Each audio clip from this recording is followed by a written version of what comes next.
So, as I said, I wanted us to talk very briefly tonight, go over a little bit of review about 1 Samuel chapter 16 through 31. We've already moved into the post-Saul reality in Israel. After his death, David is going to be anointed king over Judah in chapter 2, and we'll cover 2 Samuel 2 next Wednesday. Remember, Sunday we have a continental breakfast with the college kids. But it's in 2 Samuel 2 that David is crowned king over Judah in Hebron. And he is going to reign over Judah for about 7.5 years before he finally becomes the king over all Israel. It's not so much a civil war that exists in those intervening 7.5 years. There's just some kind of give and take between the house of David and the house of Saul.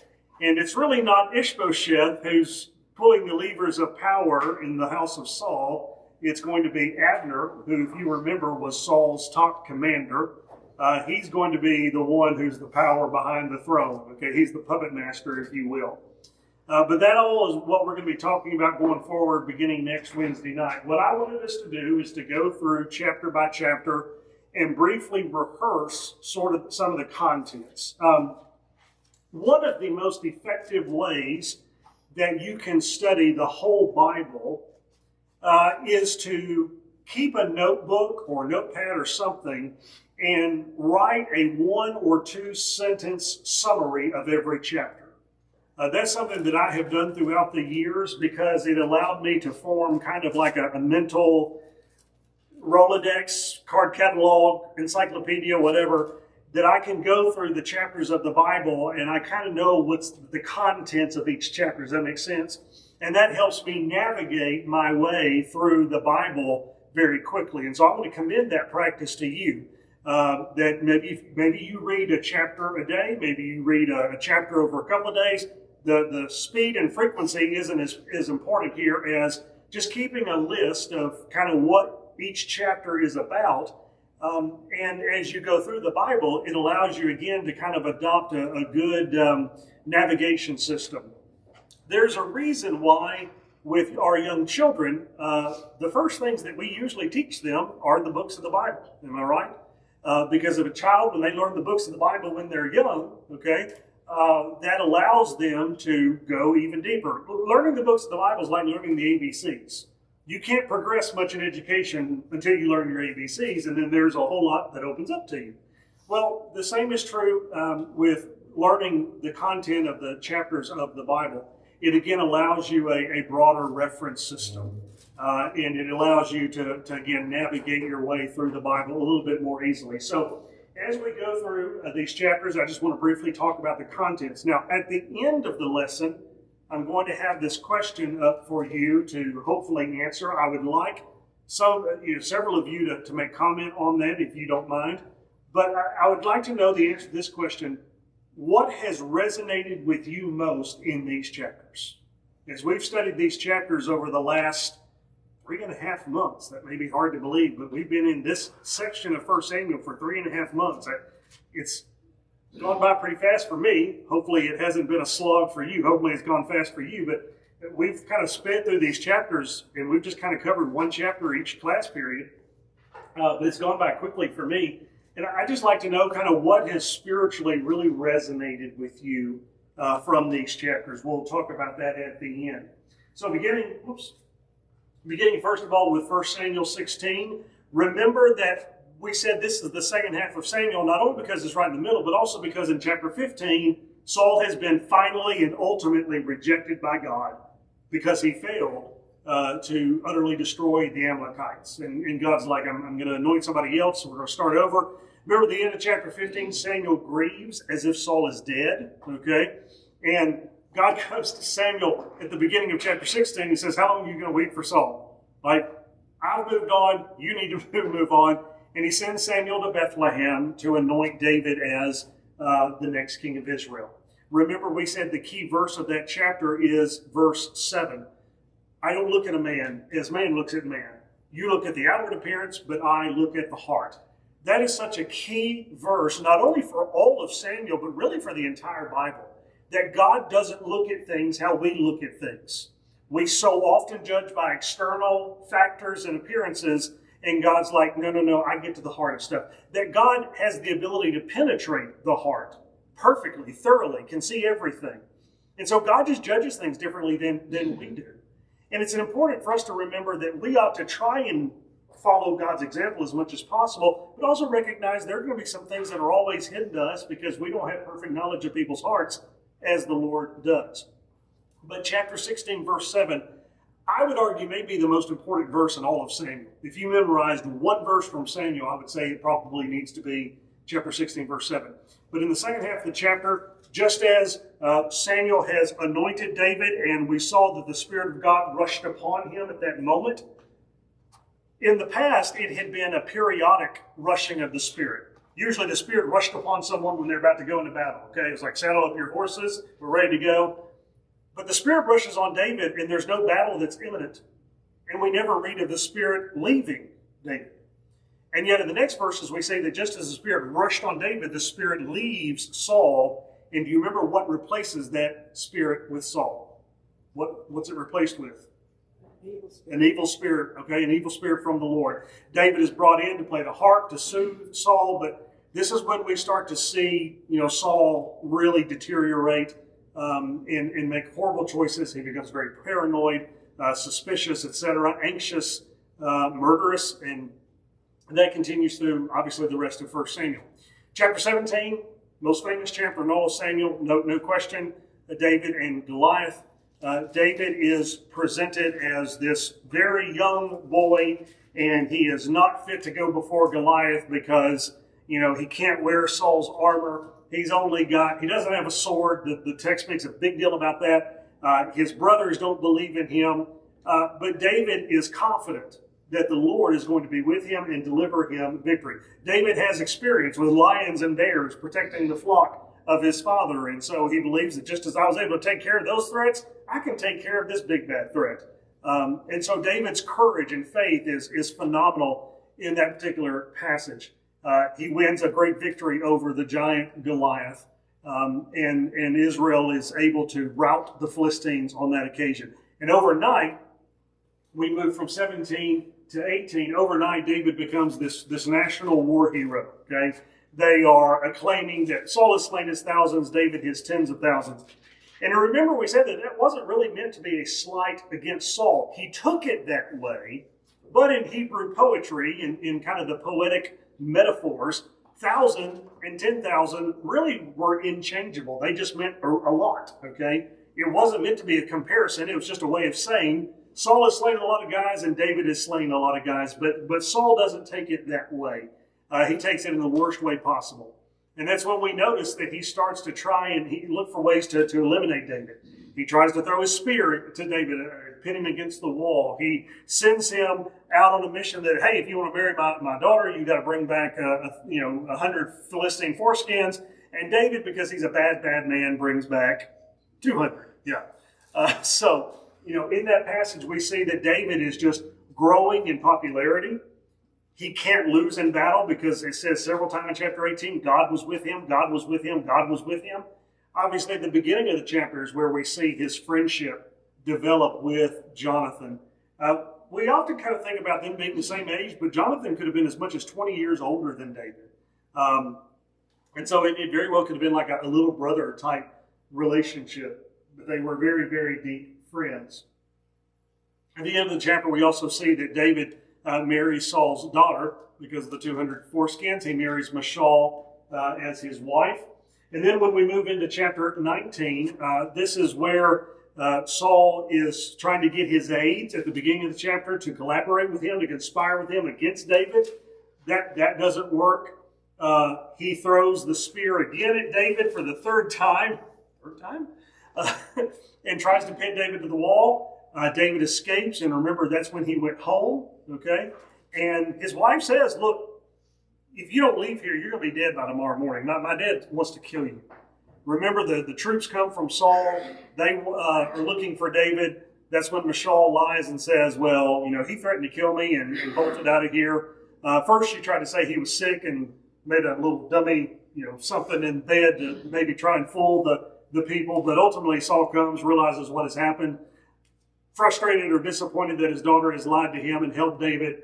But then we see that David flees to Ramah to take refuge with Samuel, particularly to Naioth, which remember we said was kind of the prophetic community around Ramah that Samuel led. And that's when Saul sent several contingents. All of them were seized by the Spirit. They would start prophesying.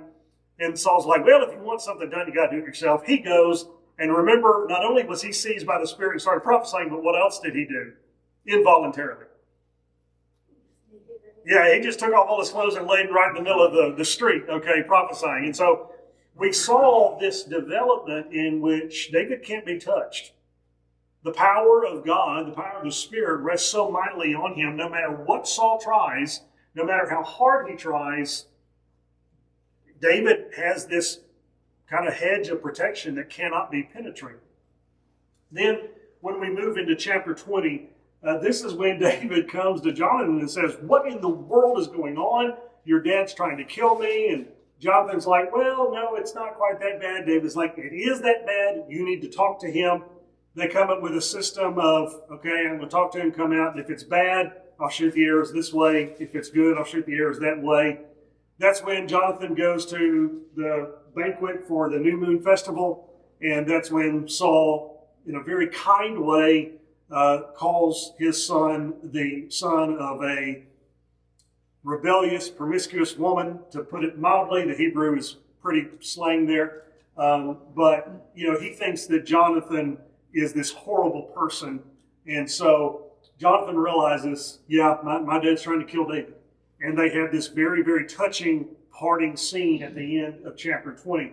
Chapter 21 marks when David really goes on the run as a vagabond, as a refugee, as a hunted, wanted man. Okay, he's now being put in all the post offices of Israel. Okay, the Israeli Federal Bureau of Investigation. He's the most wanted. Okay, they've got him on the milk cartons, etc. Missing. Where is he?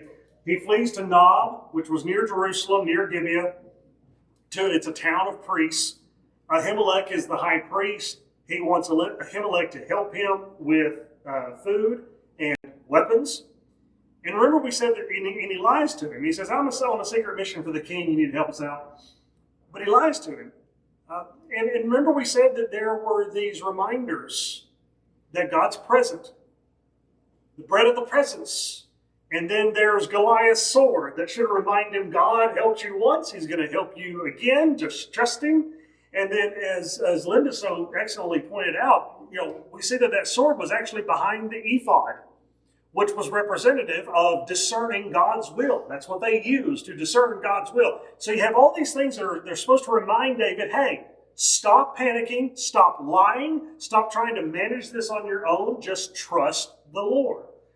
I hope that you're starting to see throughout Samuel, and the rest of the Bible for that matter, that this whole God helps those who help themselves is not biblical by any stretch of the imagination. It's God helps those who refuse to help themselves and expect the Lord to help them. Okay? And so that's kind of what's going on in chapter 21. Who was it that was present that day at Nob who overheard everything and reported back to Saul? Do you remember his name? Remember his name starts with a D? Doeg. Yeah, very good. He's an Edomite, okay? And he's the chief of Saul's shepherds. Briefly, at the end of the chapter, David goes to Gath, tries to seek asylum. They know David by reputation already. The citizens are pretty, outraged. David has to feign madness to be able to escape. Remember, Ashish on that occasion is like, look, I've got enough crazy people. I don't need another one. So they let David escape. Chapter 22, that's when he starts to kind of hide out in the cave of Adullam. Remember, we looked at the Psalms that David wrote while he was in that cave. Psalm 142, Psalm 57. We start to see a change in David's spiritual orientation. He starts to inquire of the Lord, inquire of the Lord, inquire of the Lord in chapter 23. But at the end of chapter 22 is when Saul learns that David's been at Nob. He summons Ahimelech to come before him. Why did you help him? And he's like, he said he was on a mission from you. If I didn't help him, you were going to kill me. Saul's like, yeah, you helped him, I'm going to kill you. And he orders that the high priest be struck down. None of his troops want to do it. We're not going to touch the high priest because, I don't know if we explored this enough, but before Samuel, the phrase, the Lord's anointed, always referred to the priests, the high priest especially. So again, there's this idea in Israel, you don't touch the Lord's anointed. Whether it be the high priest or the king, doesn't matter. You don't touch the Lord's anointed. They're not going to touch the priest. Saul's troops. And finally, Doeg's like, I'm an Edomite. Who cares? He slaughters Ahimelech. He slaughters the entire family, all the priests, all their families there in Nob. Only Abiathar, Ahimelech's son, escapes, comes to David. David is distraught because he knows he's somewhat culpable for what has happened. And he says, look, if you just hang out with me, I'll protect you.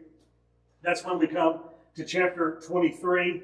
This is where we see David have to take his mother and father to Moab to kind of put them out of harm's way. And then he comes back. Saul is chasing him. There's some people that kind of rat David out. Hey, he's here. And right at the end of the chapter, Saul's kind of chasing him around the mountain. Okay, he's about to get him.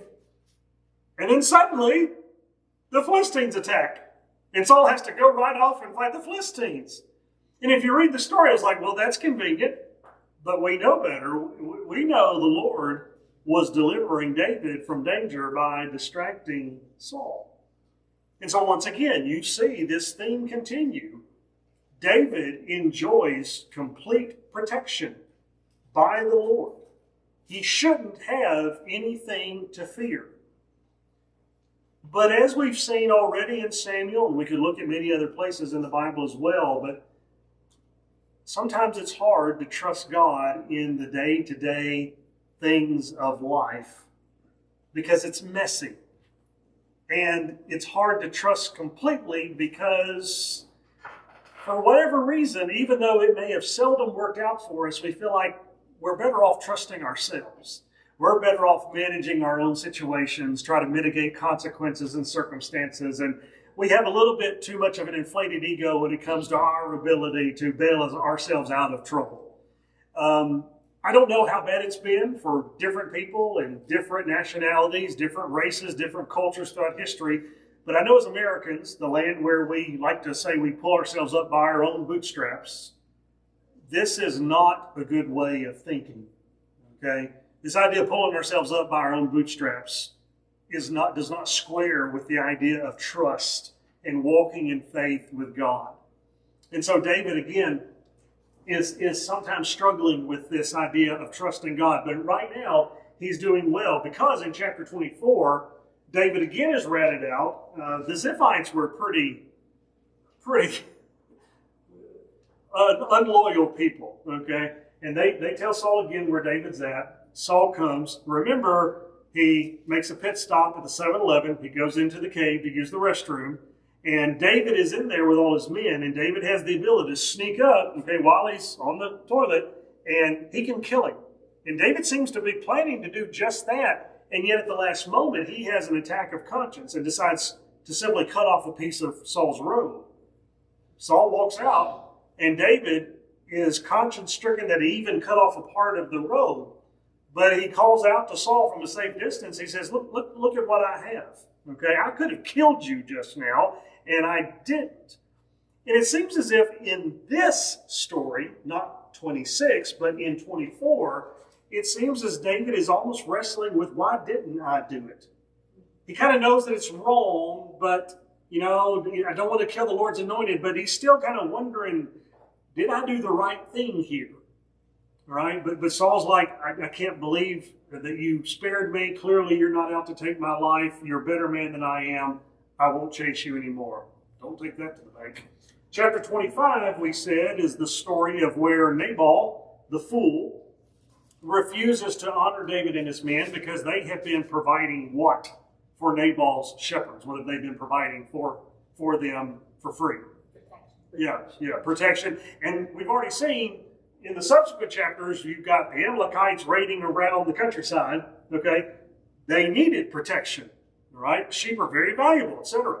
And so finally, when it comes to shear all the sheep and they're kind of bringing everything in, David's like, hey, basically tip us. That's basically what he's wanting. Give us a nice tip for helping you out.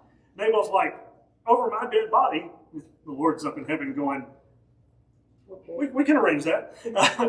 But remember, David finds out what Nabal's response is, and what was David's response when he heard what Nabal said? Fury. I mean, remember David said, get your swords. And then the narrator says, they got their swords. And then the narrator says, and David got his sword. Okay. And so the emphasis 3 times is, they got their swords. David is hot. And I think I said at the time, it reminds me of that John Wayne scene in McClintock where he's like, you caused a lot of trouble today, Pilgrim, and somebody ought to punch you in the mouth. But I won't. Oh, yes, I will. David's hot. Who hears about her husband's foolishness and rides out immediately to intervene? Abigail, his wife. And she comes and she says, basically, you're going to be king one day. Do you want this to be a part of your story? I mean, that's a powerful reminder. Every single one of us is still writing a story. What do you want your story to be? That you always took matters into your own hands, only to mess them up. But the next time you thought, oh, I can do it different now. Or is your story that you trusted God at every turn and refused to take matters into your own hands? She said, do you really want to be king and have this on your record of you killed a fool that really wasn't worth your time? And we talked about then that this chapter is a little bit of a mirror back to chapter 24, but also a preview of chapter 26. This story is not isolated from 24 and 26. It's used to interpret those 2 chapters. Because David starts to realize, if I sit and do nothing, God will fight my battles for me. God will take care of these problems. And sure enough, Nabal, he has a stroke. 3 days later, he dies. And that's when David takes Abigail as his wife. Then we move to chapter 26. This is again Saul chasing David. This time, Saul is camped out for the night. He's in the middle of the camp. He's got all of his soldiers around him. But David and one of his men are able to sneak in and steal Saul's spear and his canteen, essentially. Okay? And what was it? The narrator tells us, why were they able to sneak into the camp? It wasn't that they were super sneaky. It wasn't that they were wearing their Indian moccasins, okay? Why were they able to successfully sneak into the camp and nobody woke up? No sentries, no watchmen, no guards, no nothing. How were they able to do that? And Saul, for all we know, he had like those red laser lights all around his camp so that if David walked in, he tripped the red laser and the sirens went off. Okay. What's the narrator say? God puts him to sleep. That God put him under a deep sleep, okay, a very deep sleep. And again, David walks off with this Saul's spear and water jug, calls him the next morning, and he actually accuses Abner. You deserve to die because you let your king be put in the enemy's hand. I had the chance to impale your master, your Lord. I didn't do it. And here, you can come, hey, you send somebody over here, he can get his spear back. But stop chasing me. I'm not trying to kill you. Saul again's like, you're a better man than me. Please forgive me. Okay. And that's why this is kind of the end of Saul chasing David, sort of, because when we move to chapter 27, that's when David immediately decides after the story of 26, Saul's not going to stop chasing me. I need to go seek refuge among the Philistines. Was David right to do that? So God's been protecting him this whole time. There's nothing said that David inquired of the Lord, and the Lord said, go to Philistines, go to Gath and seek refuge. There's nothing said about that. I think that omission is very telling. But he goes and he seeks asylum in Gath with Achish. He offers to be mercenaries. They basically take over Ziklag as their city, central hideout, etc. And David and his men go out raiding against the Amalekites and some other peoples. But when they come back, what is he telling Achish that he's been doing? I'm raiding who? Judah. I'm raiding the Judites. I'm raiding Israel, okay? And so he's telling Ashish one thing, he's actually doing another, and he's sharing what he's getting from these people. He's sharing it with his countrymen, the Judites, currying favor and helping them out. We saw at the very beginning of chapter 28 that the Philistines muster for battle, and David has to go with them, with his men. Okay, and we're kind of left with that cliffhanger at the very beginning, verse 2 of the chapter. What's going to happen to David here? How's he going to worm himself out of this situation?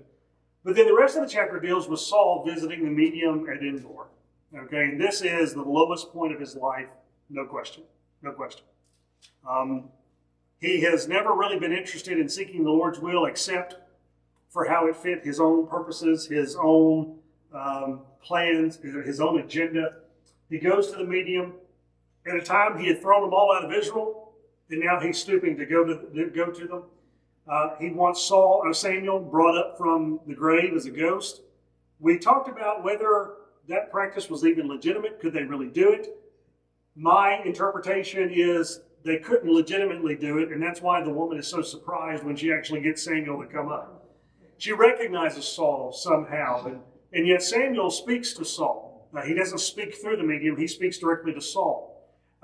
Again, I personally think that this is something that the Lord kind of orchestrated as an exception, not the rule, okay? But he orchestrated it to condemn Saul once more. Why isn't God speaking to me? Saul essentially says. And Samuel's like, because nothing's changed. God spoke to you, and he hasn't changed his mind on anything. And tomorrow you're going to die. That's the new information I've got for you. Tomorrow you and your sons are going to die. And there's this resignation with Saul. Never once does he bother to repent, etc. And that's how the chapter ends. And so we're wondering, okay, what's going to happen to Saul? That's when it jumps back to David in chapter 29. Very short chapter, but the Philistine overlords have a cow at the idea of David and his men going into battle. What are they afraid of, according to this passage? They're afraid that David and his men are going to do what in the middle of the battle? Turn against them. Turn against them. And remember, we said it wasn't like that was without precedent, because that's exactly what happened in chapter 14, when Saul and Jonathan and Israel were fighting against the Philistines and had them on the run. So but Ashish keeps trying to defend David. Verse 3, verse 6, verse 9. He is protesting David's innocence. He's done nothing wrong. I trust him completely. I've made him my personal bodyguard. He protects my head. The Philistines are like, no, he's going to lift the heads off of our soldiers and give them to his master Saul to try and get in good graces with him. Okay? He's going to lift our heads just like he did Goliath. And so basically she says, I'm sorry, but y'all need to go back to Ziklag. And they leave the next morning. And when they get there, after 3 days, they find that the Amalekites have come and raided the town. Everything is gone, okay? Their wives, their women, their children, their livestock, their food, their MacBook laptop computers, their iPhones, the guns in the gun safe, everything has been cleaned out, okay? Everything has been cleaned out. The Amalekites, according to the Jewish rabbis, even took the fruitcakes in Ziklag, and nobody takes fruitcakes. Okay? That's my personal opinion. I can't prove that. But David, for the first time since being among the Philistines, remember what it says? He inquired of the Lord, should we go after them? Will we catch them? God says yes. And so they take off, they get to that brook, and he leaves a third of his men behind because they're exhausted. They just happen to find an Egyptian who was abandoned by the Amalekites, and the Egyptian gets some food because he's been starving. But David says, hey, lead us to where they are, and the Egyptian does so. They find the Amalekite encampment. Remember, we said the scene is very reminiscent of the Israelites at Sinai and the golden calf, and they're reveling, and they're spread out everywhere. They're not in battle formation. They're not battle ready. And that's why at the first light of dawn, David and his men attack. And remember, we said that it must have been a massive slaughter because David only had 400 men with him, and yet how many Amalekites were able to escape on camels? 400. 400. And yet the narrator is very clear. They wiped them out. Except for the 400 that got away on camels. And so reading between the lines, you get this impression that the full force must have been as numerous as the sand on the seashore, okay? But David captures all the things that were taken. None of the women or children have been harmed, and he leads this great procession back to Ziklag. When they got back to the brook and the 200 left behind, remember some of his men were pretty grouchy, and they did what did they not want to do? Share. They didn't want to share the battle spoil with their buddies who had stayed back. David's like, that's not going to how it works. Because what did the people, the worthless men that wanted to keep the plunder for themselves, how did they see the plunder as who it belonged to? Like they were the ones who conquered. Yeah, we got this. And David's like, no. You're not looking at this right. Who does the plunder belong to? It belongs to God because he's the one that gave us victory. And we wouldn't have this at all were it not for the Lord. So we're going to do the honorable thing. And it doesn't matter whether you were on the front line of battle or you were back protecting the baggage in the rear guard. Everybody gets the same cut. And that became a standard policy for David going forward according to that text. And that's kind of how things are left. David again takes this plunder and his share. He spreads the wealth literally among many of the towns in Judah. Okay, this is going to come back and help him later when he becomes king in chapter 2, as we're going to see next week. But then we come again to the final chapter, chapter 31. This is a brief chapter, a fateful chapter. Saul dies in battle. I mean, notice that the narrator doesn't spend much time narrating the story. It's kind of matter of fact, open and shut case, okay? Saul and his sons die in the battle. He is hit by an arrow, okay? He knows he's mortally wounded, but he's still alive, and he's afraid of what's happening if the Philistines come upon him when he's all still living. They're going to torture him, okay? And he had good reason to believe that would happen. He wants his armor bearer to do him in, to deliver the coup de grace, okay, the last blow. Armor bearer won't do it because he knows in Israel, somewhere between love the Lord your God with all your heart, soul, mind, and strength, and love your neighbors yourself, there's that command, thou shalt not touch the Lord's anointed. So Saul falls on his own sword.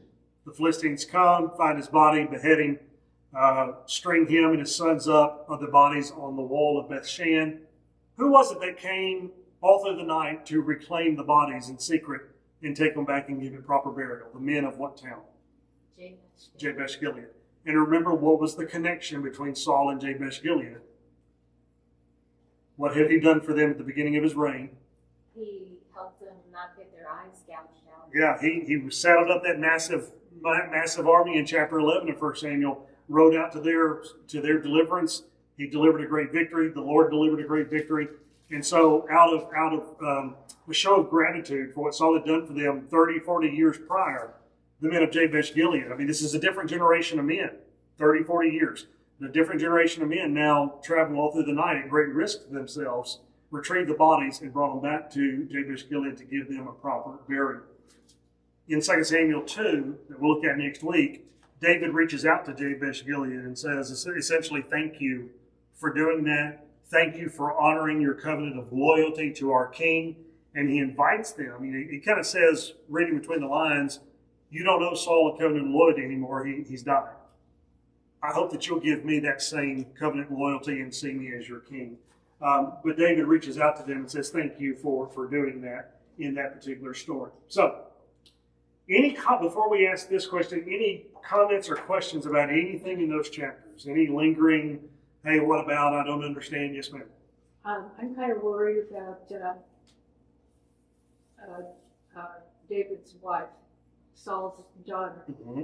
Do you think that he gave her to another man as an evil deed? Yes. Yes. To hurt David? Yes. Yes. And boy, the poor girl, she really loved David. So we're going to see in chapter 3, so it'll be a week from Sunday, we're going to see in chapter 3 of 2 Samuel that David bargains for her back. Oh, good. And it's because they're still legally married. Oh, yeah. Under the Torah, she does not have a right to be with that husband. The husband does not have a right to her. And so David wants her back. It doesn't seem, though, he wants her back because he's still in love with her. We'll look at that. So I don't want to steal thunder there. But You know, at that time, Love didn't enter. Yeah. He wants her back for political reasons, not for romantic reasons. Yeah. And we'll talk about But that. she probably doesn't care why. Huh? She probably doesn't care why. I think she does. We'll say that they have a pretty massive falling out in chapter 6. Okay. And so something has happened to that relationship, whereas she was all googly eyed for him in 1 Samuel. 2 Samuel, there's a different tune here. Okay. So, yeah, very good though. Anything else? All right, so I want to ask this question. What exactly in these chapters has resonated with you the most? Spiritual lessons, spiritual application, observing David. And again, he's been introduced to us as a man after God's own heart, a man dedicated to doing the will of the Lord in his life. And even David, who had this boldness and this courage and this great faith to stand up before a giant and says, let me tell you exactly what I'm going to do. And let me tell you exactly where you're going to go when I'm done with you. Even he sometimes wavers and waffles in fully trusting that God's going to take care of him. Right? So as we've gone through these chapters about David and Saul, 2 Samuel is going to be all about David. As we've gone through these chapters and this kind of the chronicles of Saul and David, what has resonated with you most? That David's just as human as I am. Yeah. Aren't you glad the Bible doesn't hide the flaws of our heroes, but presents them as real people? Isn't it amazing that human failures really don't change in 3,000 years or more? It's amazing the relevance of these stories and how we can see ourselves in them, and we can see how our lives and our spiritual journeys merge with David and others in these stories. Yeah, I mean, as far as, just like as far as powerful David is, still being afraid of the big guy. That's, especially on Earth and not being able to see something like that. That's really cool. Definitely. Very good. What else? I will take special note. I will take special note of those who don't answer. And over the next few days, I'll come to your house and spend an hour reading dad jokes to you until you lose your mind. Go ahead. I was just going to say God's will. He's going to do His will no matter what we do or think or attempt or delegate or whatever. His will will be done. Yeah, and I think we kind of talked about that one day, of this idea that we can trust that God is going to preserve and protect us as He has a will for us. And then when He has deemed, okay, you've served your purpose for my plan, He takes care of us even in death. Okay, and that's not a bad thing necessarily. The greatest thing that Jesus could say about Himself on the night before His death, He says to the Father in that great prayer in John 17, He said, I have glorified you on earth by doing the work you gave me to do. Nothing better can be said about our lives at the end of our lives than that we glorified God on earth by doing the work He gave us to do. And there is something, at least for me, there's something inviting, and there's something calming, and there's something peaceful in knowing that God is going to take care of me as long as I have a part in His purpose and plan. And then when I no longer have that purpose, or I'm no longer a part of that purpose, I no longer have that part, He's going to take care of me in that transition into eternity. Right? God takes care of His people. And it is not a bad thing to be able to say at the end of our lives, I did exactly what God wanted me to do, and I brought glory to Him in doing that. God makes sure His will is done. Yes, ma'am. That's a lesson we need to hear over and over and over again because we're humans and we tend to rely on ourselves. You're exactly right. And as you were saying that, y'all are now familiar with the fact that my mind is weird and it goes weird places. I started thinking of that whack-a-mole game, you know what I'm talking about? Okay? And this is what I've been observing in my personal life over these many weeks. I mean, as long as we've been in 1 Samuel, this has been kind of on my mind. And the metaphor of the whack-a-mole game just came now, but it's like, okay, every class I renew my commitment to go forward and trust God and not try to manage things on my own. And yet, I mean, as soon as I walk out of this building, it's like things keep popping up, tempting me to take control of situations again. Does that make sense? No matter how resolved I am, and no matter how much on cloud nine I am after our classes, after Lord's Days, after Wednesday nights, I walk back into my personal life and it's like they just keep popping up. And I was like, when is this going to end? And we need this constant reminder. Be still and know that I am God. Because we feel safe and inspired in the confines maybe of this room, and yet we walk back into our lives and they just keep popping up again. And so I think you're exactly right. We need this constant reminder because the constancy of the reminder is necessary because of the constancy of the temptation, the constancy of the threat spiritually to us. So that's an excellent point. What else? I thought that was amazing. Yeah, that's everyone's like my biggest flaw too is number one is thinking you can do something wrong. And obviously putting all the power in every ounce of grace to the big guy. That's what gets you through it for sure. So that's awesome. And I promise y'all, I will never play whack-a-mole the same way again. Yes, ma'am. I was thinking how when Jesus, of course, he went to the synagogue and learned all these stories. He's reading all his family background because this are all his relatives, and he's reading about his forefather, and he's reading how this theocratic king, which was, I think Jacob, he was blessing his 12 sons, and then he's prophesying about this theocratic king, and then now it's coming to pass. And then I keep thinking of Jesus reading his genealogy, basically, and he's reading what a man after God's own heart is all about. So to me, it's very fascinating because they try to tie it in with what it has to do with the Messiah and the Christ. And so I always found that fascinating to look at it from Jesus' perspective. Very good. Yeah. One or two more, and we'll close. I like the part, it's a small thing, but what I like is the statement, God doesn't look at the physical, he looks at the heart. Well, that's kind of scary. Yeah.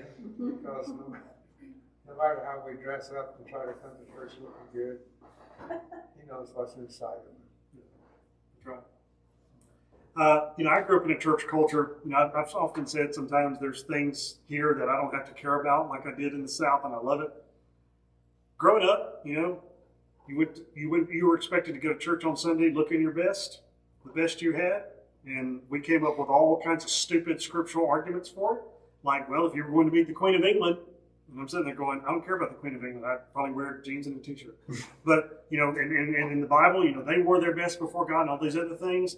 And as I have been an adult and I've read the Bible for myself, I've realized far more than what you wear to worship, God is far more concerned with what's in your heart. And God is far more concerned about transparency, honesty, self-awareness. As Isaiah says, we stand before Him, no matter what we got on, it's like filthy rags. And so, I think we should look nice when we come to church, but as far as having to have a dress code, as Royce pointed out, he ain't looking at that. I can promise you, he ain't looking at that. And so that's a good reminder. One more, and we'll let that be it. Anybody else? Yes, ma'am. I think out of all of it, the relationship between Jonathan and David have resonated with me throughout the whole thing. I just think how much of a comfort it must have been for David to have Jonathan there. And I know God lined that up for David. And I just keep thinking that maybe out in the world, we are Jonathan's to some David out there. And so, like, we gotta be our best selves. And we might be, like, there might be someone out there that is not really a Christian, and we can help them, come to Christ, even though I know David was already, with God. But I just keep thinking that I just love their bond. It was just so incredible to have a friend that amazing. So maybe we can do the same thing. That's a great point. One thing that, and especially I kept thinking of the scene in chapter 23 when David's on the run and Jonathan comes out to where he is, and it says he refreshed him in the Lord. Okay, and I loved your point there. A reminder that we see this all through Scripture. We see it in the story of Ruth, especially, but even with David and Jonathan, God uses other people to minister His grace to us. He uses other people to minister His care to us. We'll talk more about this when we come to chapter 10, verse 25 of Hebrews. But one of the more substantive things that hit home for me while studying Hebrews is that you cannot live the Christian life in isolation. You just can't. As introverted as I am, if anybody wanted to try and live the Christian life successfully absent of other people, it would be me. Okay, I'm so introverted in that way. But it can't. It just can't. Christianity must be lived out in community. My dad used to talk about, that Barbra Streisand song, people that need people are the luckiest people in the world. And he's like, no, people that need people are the only people in the world. And there's a lot of truth to that. And God uses us, as you just said so wonderfully, very poetically, God uses us to be Jonathans to the Davids of the world.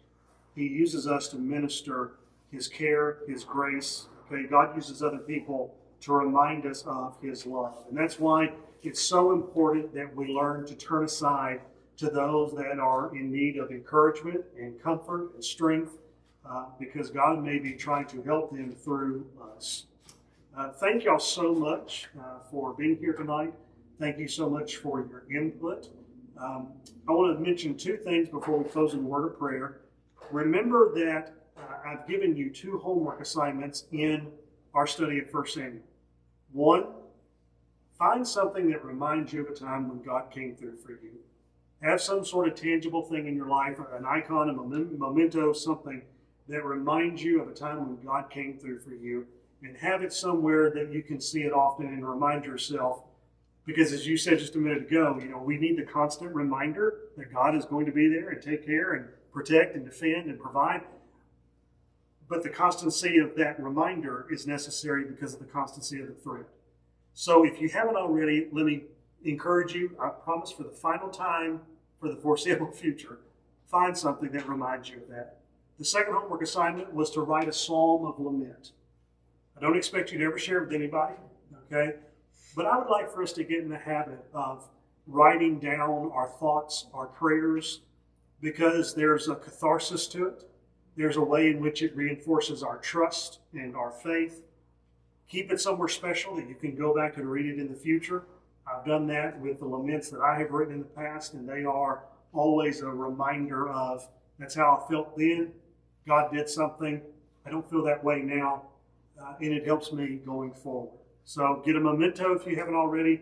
Write a lament if you haven't already. If you have forgotten the details of that, Sammy, I'll let you know again. But I commend those two things to you as a way of helping the message of Samuel seep down into the bottommost parts of your heart. Let's close with a word of prayer. Father, we've had a terrific reminder tonight that you protect, defend, provide for your people in all of our times of need. And as a result, help us to trust you more and more with each passing day, to trust that you know what you're doing. Teach us to wait for you to act.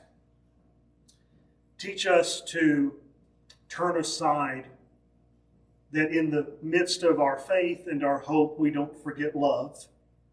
Help us to turn aside to those in our lives who are also wrestling and struggling. And may we be a source of encouragement and comfort to them. Use us as instruments to refresh them in the Lord, as Jonathan did with David. Once again, I want to renew my prayer for our sister Donna and our brother Van. Father, they need you. We need you in this moment to show up in a very powerful way. Father, thank you for the bond that exists in this congregation, a bond that I believe that runs far deeper than physical family. And it's because we're united by the blood of Jesus. Father, we entrust the future to you, confident that you will work everything for our good and your glory somehow. In the in-between, in the hurt, in the grief, the disappointment, the anger, the fear, the frustration, help us to trust and be patient as we live expectantly of your return in the clouds. Hasten that day. Come, Lord Jesus. And the church said together, amen. Thank you so much.